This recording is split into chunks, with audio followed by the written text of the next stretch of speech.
is a context diagram.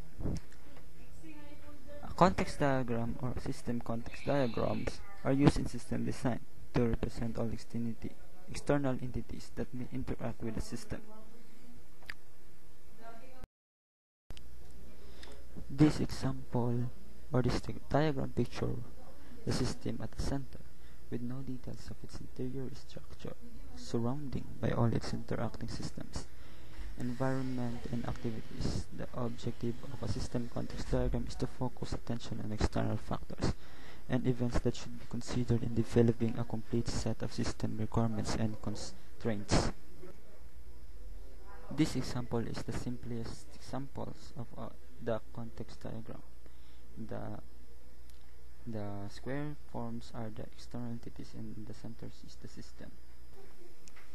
Ang system context diagram ay is diagram siya na nag-represent sa mga external entities like vendors, consumers na that may interact with the system, na nag-interact sa system, na murag connect sa system. Then ang context diagram is related na siya sa data flow diagram and it shows the interaction between a system and other actors with which the system is designed to face. System context diagram also can be helpful in understanding the context in which the system will be part of software engineering. It's a representation. So, diagram. It's a diagram na pwede niya siya nga i-represent mas makatabang siya maka-represent sa system unsa how it is work, it is flow, how it is the data flow.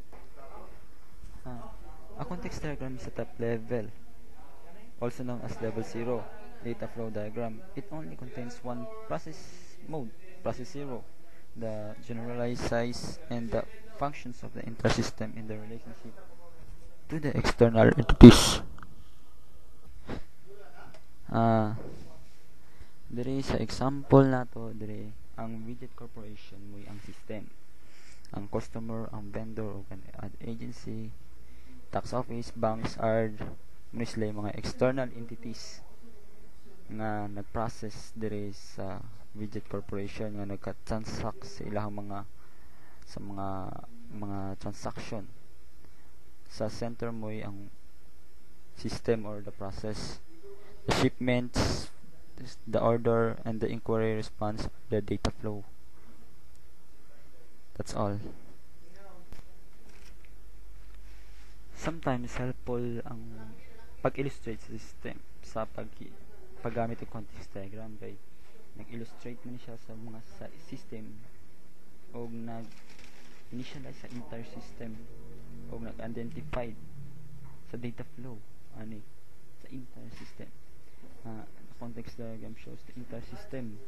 Show po niya ang tibuok system unsay mga regulation sa mga trabaho o unsay flow o mga general elements.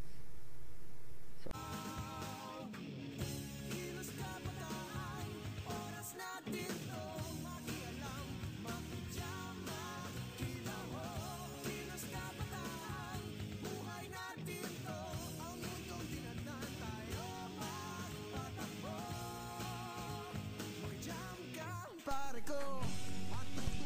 that's all I report about context diagram. Hope that's all. This is Walda. Thank you, Mark. Thank you for watching. Bye-bye. Ano ba namang report? Tanong muna ito ni Bay. Nagadaot na Bay. Siya si Eugene Buang. Adik.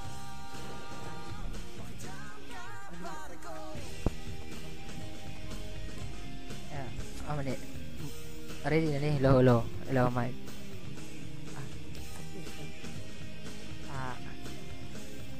Sige.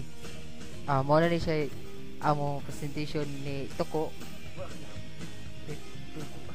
Lagi presentation ni Toko wa kay labo. Sa Silvi background ra ko niya. Kuno kay mga magka biscuit magaling nako guni siya mo na pasensya na jud kay ka. I'm Mr. Eugenio Lapotosigan and I apologize nga nung naging ano ni. That's all.